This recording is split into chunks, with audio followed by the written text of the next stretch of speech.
m'appelle Rémi de Mersemann, j'ai 47 ans, ingénieur SUPMECA, promotion 1999.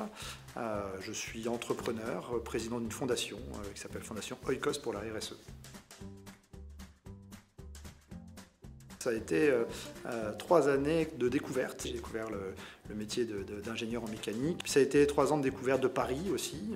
C'était extrêmement enrichissant, moi qui venais du Nord-Pas-de-Calais, de découvrir la vie parisienne. J'ai rencontré mon épouse, la mère de 4 de mes enfants. Ça a été aussi une année sociale, 3 années sociales extrêmement riches. Je me suis occupé notamment du journal de l'école, du perroquet à l'époque que j'ai repris et que j'ai tenu pendant 2 ans. J'ai gardé des liens extrêmement forts avec certains de mes camarades de promotion notamment. Alors je suis aujourd'hui président d'une fondation qui s'appelle la Fondation Oikos pour la RSE. Et je suis également président ou gérant de différentes entreprises, une petite dizaine d'entreprises, qui ont toutes un objectif commun qui est de travailler sur ce sujet de la RSE. Et j'ai eu successivement des métiers techniques au départ et de plus en plus d'encadrement.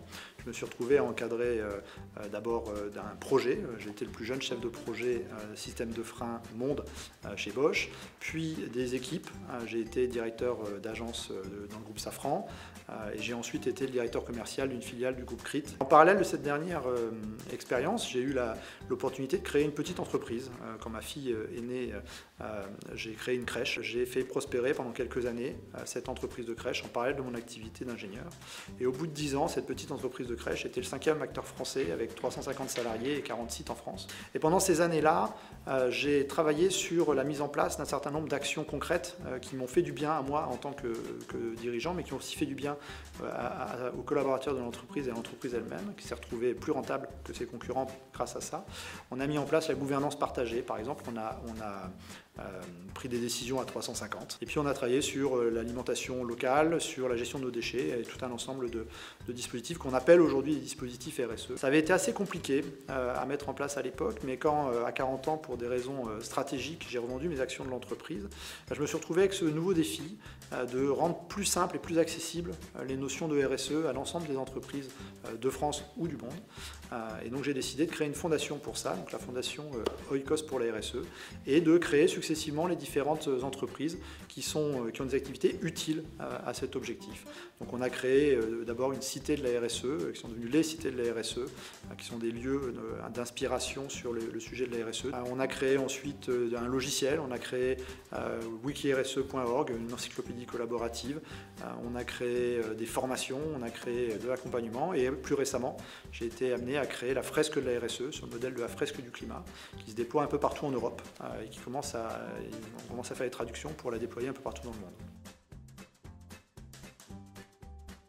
Être ingénieur, à la base, c'est quand même être un créatif sur des métiers, sur des techniques, sur des technologies qui peuvent être industrielles et qui ont un impact au final énorme sur la planète, mais également sur les personnes qui sont utilisatrices de ces objets ou de ces services qui sont créés par les ingénieurs, mais également sur le collectif qui contribue à cette création au sein de l'entreprise ou avec ses parties prenantes.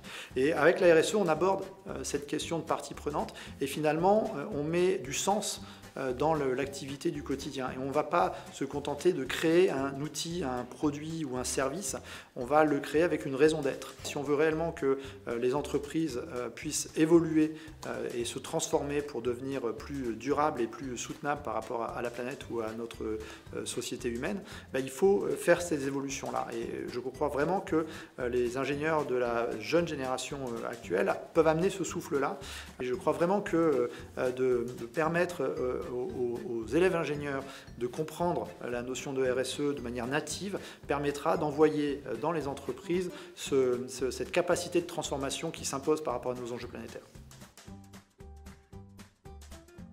Je vous invite à entrer en contact les uns avec les autres, que ce soit via l'association SUPMECA Alumni ou en direct, Quand je suis sorti moi de l'école, l'association n'existait plus et j'ai contribué avec quelques autres anciens à recréer l'association SupMeca Alumni. Et j'ai pas hésité à prendre l'annuaire à l'époque et à appeler des anciens élèves de promotion bien avant les miennes, juste pour rien, juste pour discuter, juste pour échanger. Et ils ont tous apprécié d'avoir ce contact-là, ils ont tous été très bienveillants et certains sont même devenus des amis. Alors avec les réseaux sociaux, on peut aussi le faire via LinkedIn, via Facebook, sans aucun souci. On peut passer par l'association pour le faire, il y a différentes commissions pour ça. Les personnes qui mettent leurs coordonnées dans l'annuaire sont d'accord pour ça. Et donc je vous invite tous à le faire. Je vous invite, vous, élèves ingénieurs et vous, jeunes ingénieurs, à prendre votre téléphone et à appeler les anciens élèves, les alumni qui sont dans l'annuaire, et à vous, alumni, qui recevez les appels, à être bienveillants, à juste raconter qui vous êtes, parce que c'est extrêmement riche et extrêmement inspirant pour ces jeunes étudiants ou pour ces jeunes ingénieurs, et qui vont pouvoir ensuite baser leur carrière aussi en fonction de ce que vous allez pouvoir leur dire et de ce en quoi vous allez les inspirer.